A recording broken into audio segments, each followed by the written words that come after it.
Selamat datang ke channel Joko Chong dan hari ini kita akan sambung untuk tutorial penggunaan kalkulator kelas Swiss untuk matematik tambahan. Jadi dalam video ini kita akan bincangkan sistem persamaan yang merupakan bab 3 tingkatan 4. Jadi mari kita lihat seterusnya. Jadi dalam video ini kita akan bincangkan jenis soalan iaitu macam mana kita gunakan kalkulator untuk membantu kita menentukan penyelesaian untuk sistem persamaan linear melibatkan 3 pemboleh ubah yang merupakan satu subtopik yang sangat penting dalam bab 3 tingkatan 4.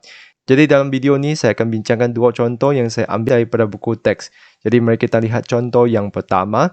Jadi untuk contoh yang pertama ni saya akan bincangkan macam mana kita gunakan kalkulator kita untuk membantu kita menentukan penyelesaian. Jadi untuk contoh kedua nanti saya akan tunjukkan langkah kerjanya dengan teliti. Jadi mari kita lihat contoh yang pertama. Selesaikan sistem persamaan linear yang berikut dengan menggunakan kaedah pengantian. Jadi perhatikan di sini kita memang ada tiga persamaan yang mempunyai tiga pemboleh ubah X, Y, Z. Jadi macam mana kita dapatkan jawapan tu sebenarnya sangat senang saja. Kita pergi ke menu. Lepas tu kita cari equation. Jadi tekanlah ke bawah. Jadi sampai sini anda akan nampak ada A di sini. Jadi kalau anda tak mau tekan ke bawah dan cari itu, anda sebenarnya boleh tekan alpha dan tekan negatif ni untuk pergi ke bahagian ni. Selepas tu anda tekan kepada simultaneous equation iaitu persamaan linear serentak. Disebabkan di sini ada tiga pemboleh ubah yang sama tu, maksudnya ini adalah persamaan linear serentak. Tekan 1. Lepas tu anda lihat X, Y, Z tu ada tiga pemboleh ubah, jadi tekan 3.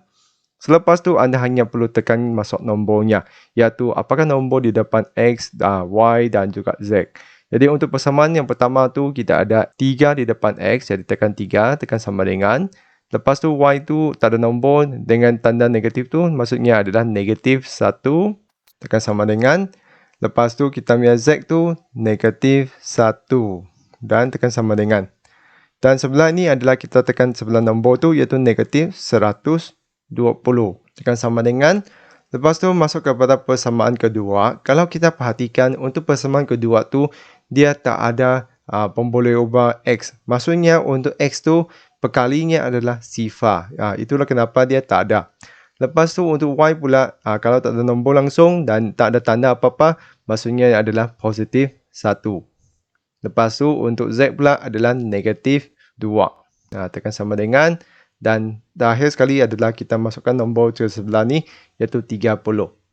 Jadi anda perlu pastikan kita punya persamaan tu sudah dalam bentuk yang sama seperti kalkulator lah. Kalau belum tu kita perlu susun semula dia. Jadi untuk persamaan yang ketiga tu kita perhatikan semuanya tak ada nombor, maksudnya adalah positif 1 sahaja. Jadi positif 1X, positif 1Y, positif 1 Z. Dan akhir sekali adalah 180. Selepas tu kita hanya perlu tekan sama dengan. Tekan lagi sekali dia akan dapat X tu adalah 15 iaitu sama seperti jawapan kita. Lepas tu tekan lagi untuk carikan Y. Dan tekan lagi untuk carikan Z. Jadi begitu senang saja kita dapatkan jawapan. Jadi di sini saya nak ingatkan kembali semua, kalkulator ni sebenarnya adalah sangat baik untuk kita semak jawapan akhir. Tapi kita tetap perlu tahu macam mana langkahnya untuk selesaikan soalan seperti ini. Jadi untuk contoh kedua nanti saya akan bincangkan langkah kerjanya secara teliti. Jadi mari kita lihat contoh yang kedua. Jadi selesaikan sistem persamaan linear yang berikut dengan menggunakan kaedah penghapusan. Jadi perhatikan di sini kita tetap ada tiga persamaan dengan tiga pemboleh ubah yang sama. Jadi untuk contoh ni saya akan tunjukkan langkah kerjanya dengan teliti sebelum menunjukkan cara untuk menyemak jawapan dengan menggunakan kalkulator kelas Swiss. Jadi sebelum saya mula selesaikan soalan ni, saya nak kongsi dahulu apakah idea secara umumnya untuk selesaikan soalan seperti ini. Diperhatikan soalan di sini atau persamaan di sini pada asalnya memang kita ada tiga pemboleh ubah. Maka kita perlu hapuskan dulu satu pemboleh ubah dan kita akan wujudkan dua persamaan dengan dua pemboleh ubah sahaja. Jadi daripada dua persamaan tu kita akan hapuskan lagi satu pemboleh ubah, tinggal satu pemboleh ubah sahaja dan kita boleh selesaikan persamaan tersebut. Dan kita akan berjaya untuk mencarikan nilai untuk pemboleh ubah yang pertama ini. Dan kita akan ganti balik nilai ini ke dalam salah satu persamaan yang hanya dua pemboleh ubah tu. Dan kita akan berjaya untuk carikan nilai untuk pemboleh ubah yang kedua. Dan kita akan ganti balik dua nilai itu ke dalam salah satu persamaan yang ada tiga pemboleh ubah. Dan akhir sekali kita akan berjaya untuk carikan nilai untuk ketiga-tiga pemboleh ubah tersebut. Jadi dalam soalan seperti ini memang kita akan wujudkan banyak persamaan lah. Dan kita akan mulakan dengan salin balik kita punya persamaan dan labelkannya dengan 1, 2, 3. Jadi di sini persamaan yang pertama tu adalah 4x tolak 3y tambah z sama dengan negatif 10. Labelkan dengan nombor 1. Dan kita punya persamaan kedua tu 2x tambah y tambah 3z sama dengan sifar. Persamaan yang kedua. Dan persamaan yang ketiga tu negatif x tambah 2y tolak 5z sama dengan 17. Persamaan yang ketiga. Jadi di sini kita akan wujudkan dua persamaan dengan dua pemboleh ubah. Maka kita perlu hapuskan dulu satu pemboleh ubah. Jadi di sini sebenarnya kita boleh hapuskan mana-mana satu lah. Jadi di sini saya pilih untuk hapuskan dulu x. Jadi perhatikan kalau saya bandingkan 1 dan 2 tu, nak hapuskan x tu, saya mesti kena tukarkan saya punya 2x tu menjadi 4x. Jadi macam mana nak tukar tu? Kita gunakan darab. Di persamaan 2 tu, saya akan darabkan dengan 2. Jadi 2 darab 2x tu 4x. 2 darab y tu jadi 2y. 2 darab 3z tu jadi 6z. Dan 2 darab sifar tu tetap sifar. Persamaan yang keempat. Jadi setiap kali kita sudah buat sedikit perubahsuaian kepada persamaan yang dahulu, kita akan labelkannya sebagai persamaan yang baru. Dan seterusnya saya akan gunakan persamaan keempat ni dan saya akan bandingkan dengan persamaan 1.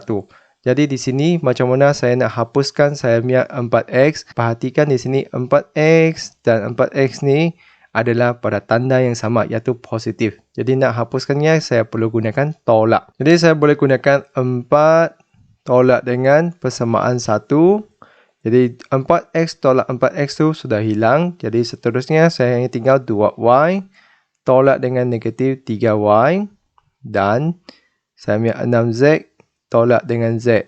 Sama dengan sifar tolak dengan negatif 10. Jadi di sini saya hanya perlu pemudahkan. Negatif-negatif jadi positif. Jadi 2y tambah 3y jadi 5y. Dan 6z tolak z tu jadi 5z. Dan negatif-negatif 10 tu jadi positif 10. Jadi persamaan yang kelima. Jadi saya sudah berjaya untuk wujudkan persamaan di mana dia hanya tinggal dua pemboleh ubah saja dengan hapuskan x. Selepas tu saya perlu wujudkan lagi satu. Dan di sini saya akan gunakan persamaan yang ketiga tu bandingkan dengan persamaan yang kedua. Jadi di sini sekali lagi saya perlu hapuskan saya punya x. Jadi di sini untuk negatif x tu saya perlu darabkan dengan 2. Maka persamaan 3 tu darab dengan 2. Negatif x darab 2, negatif 2x. 2y darab 2 jadi 4y. Negatif 5z tu darab 2 jadi negatif 10z. 17 tu darab 2, 34. Dan saya akan dapat ni persamaan yang ke-6. Jadi persamaan yang ke-6 tu, saya akan bandingkan dengan persamaan yang kedua tu. Jadi di sini, untuk kita punya x tu, kalau kita perhatikan negatif 2x dengan 2x. Jadi sekarang, dia sudah dalam tanda yang berbeza. Satunya positif, satunya negatif. Jadi di sini, saya akan gunakan tambah untuk hilangkan saya punya x. Jadi 2 tambah dengan 6. X tu sudah hilang. Lepas tu y tambah 4y. Dan saya punya 3z tambah dengan negatif 10z. Dan sifar tu tambah dengan 34. Jadi di sini saya akan dapat nilai tu 5y tolak dengan 7z. Sebabnya 3 tolak 10 jadi negatif 7. Dan sama dengan 34. Ini adalah persamaan yang ke-7. Jadi sekarang saya punya persamaan yang ke-7 dengan persamaan yang ke-5 tu sudah dalam dua pemboleh ubah sahaja. Jadi seterusnya kalau kita bandingkan tu y itu mempunyai nombor yang sama di depan, maka saya boleh hapuskan saya punya y. Jadi disebabkan ni adalah dua-duanya positif, jadi saya akan gunakan tolak. Jadi saya akan gunakan 7 tolak dengan 5. Kalau anda terbalikkan pun tak apa, memangnya boleh juga. Jadi di sini 7 tolak 5, 5y tolak 5y sudah hilang. Lepas tu negatif 7z tolak dengan 5z. Manakala 34 tu akan tolak dengan 10. Jadi di sini saya akan dapat negatif 12Z sama dengan 24. Z itu akan sama dengan 24 bagi dengan negatif 12. Iaitu saya akan dapat ni adalah negatif 2. Jadi sekarang saya akan ganti balik saya punya Z sama dengan negatif 2 tu ke dalam sama ada persamaan ke-5 atau persamaan yang ke-7. Jadi saya akan gantikan Z sama dengan negatif 2 ke contohnya persamaan yang ke-5. Iaitu persamaan ke-5 tu lihat balik 5Y tambah dengan 5Z. Jadi Z tu gantikan dengan nilai negatif 2 sama dengan 10. Jadi selesaikan untuk carikan Y. Jadi untuk persamaan algebra ni ya, ingat anda hanya boleh selesaikan kalau hanya tinggal satu pemboleh ubah saja. Jadi di sini ia hanya tinggal Y. Jadi 5Y 5 darab negatif 2 tu jadi negatif 10 sama dengan 10. Jadi pindahkan tolak 10 tu ke sebelah, dia akan jadi tambah 10. Jadi 10 tambah 10 jadi 20. Dan pindahkan 5 ke sebelah, darab tu jadi bahagi. Jadi Y saya tu sama dengan 4. Jadi akhir sekali itu saya akan gantikan saya nilai Z dan nilai Y tu ke dalam persamaan asal. Jadi persamaan asal tu maksudnya adalah salah satu di sinilah, iaitu 1, 2, 3. Jadi kita boleh pilih untuk salah satu persamaan di sini untuk kita gantikan dua nilai yang kita sudah cari. Jadi Z tu sama dengan negatif 2 dan Y tu sama dengan 4. Contohnya ke persamaan yang kedua, kerana persamaan 2 tu saya rasa nombor di depan pemboleh ubah tu adalah paling kecil. Jadi di sini lebih kurang samalah. Jadi 2X tambah dengan Y tu 4. 3 darab dengan Z tu negatif 2 sama dengan sifar. Jadi di sini kalau kita perhatikan ini memang persamaan dengan satu pemboleh ubah saja. Maka kita boleh selesaikan untuk X tu. Jadi 2X tambah 4 tolak dengan 6 sama dengan sifar. Jadi di sini 2X tolak 2 sama dengan sifar. Jadi pindahkan tolak 2 tu ke sebelah jadi positif 2. X tu sama dengan 2 bahagi 2. Iaitu X tu adalah 1. Jadi jawapan akhir kita adalah X sama dengan 1. Y sama dengan 4. Z sama dengan negatif 2. Jadi sekarang kita boleh gunakan calculator Classwiz tu untuk membandingkan atau menyimak jawapan kita. Jadi pergi ke menu, pergi ke equation. Jadi anda boleh tekan alpha negatif untuk pergi A tu. Pergi simultaneous equation, 3 pemboleh ubah. Dan kita masukkan nombor di depan huruf kita, 4X, negatif 3Y, Z, dan negatif 10. Untuk persamaan yang kedua tu, 2X, 1Y, 3Z sama dengan sifar.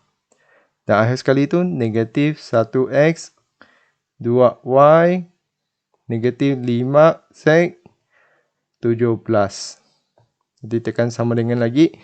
Kita akan dapat tu X sama dengan 1, Y sama dengan 4 dan Z sama dengan negatif 2. Jadi memang sama seperti apa yang saya dapat tadi. Jadi secara umumnya saya ulang sekali lagi macam mana kita nak selesaikan soalan ni adalah daripada 3 persamaan dengan 3 pemboleh ubah tu kita perlu gantikan atau hapuskan dahulu salah satu pemboleh ubah.